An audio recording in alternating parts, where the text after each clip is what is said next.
नमस्कार. ॲग्रोशिवा रील्समध्ये आपल्या सर्वांचं स्वागत आहे. आज आहे मंगळवार, तारीख आहे 7 एप्रिल 2026.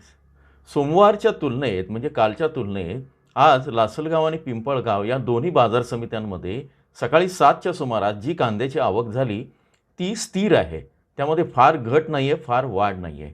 त्यातही लासलगावचा विचार करता लाल कांद्याची आवक खूप घटत चाललेली आहे. ती किती घटली ते आपण बघूया.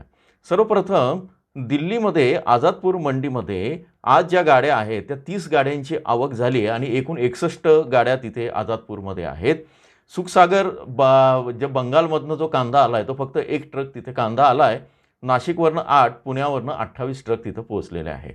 आता चांदवड बाजार समिती नाशिक जिल्ह्यामध्ये तिथे सकाळी 200 जीप आणि 100-150 ट्रॅक्टर अशी कांद्याची आवक झालेली आहे.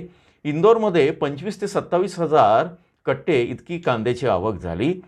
आता लासलगाव बाजार समितीची सकाळी जी आवक आहे, लाल कांदे 12 नग, उन्हाळी कांदे 205 नग आणि एकूण 217 नग असे किंवा 217 वाहनं.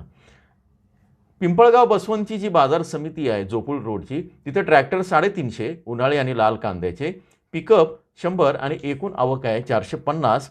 बंगलोरमध्ये जी आवक आहे ती साधारणपणे 45,000 कट्टे इतकी आहे. एकूणच आवक स्थिर आहे, त्यामुळे बाजारभाव आज फार पडण्याची शक्यता नाही आहे. 10-15 रुपये, 20 रुपये इकडे तिकडे होऊ शकतात, फार फार तर 50 रुपये. आपण बाजारभाव कसे राहतील हे डिटेल सांगितलेलं आहे. तुम्ही त्यासाठी जॉईनच्या बटनावर क्लिक करून ॲग्रोशिवारची मेंबरशिप घ्या आणि जे चॅनलला नवीन आहे त्यांनी चॅनल तातडीनं सबस्क्राईब करा, लाईक करा.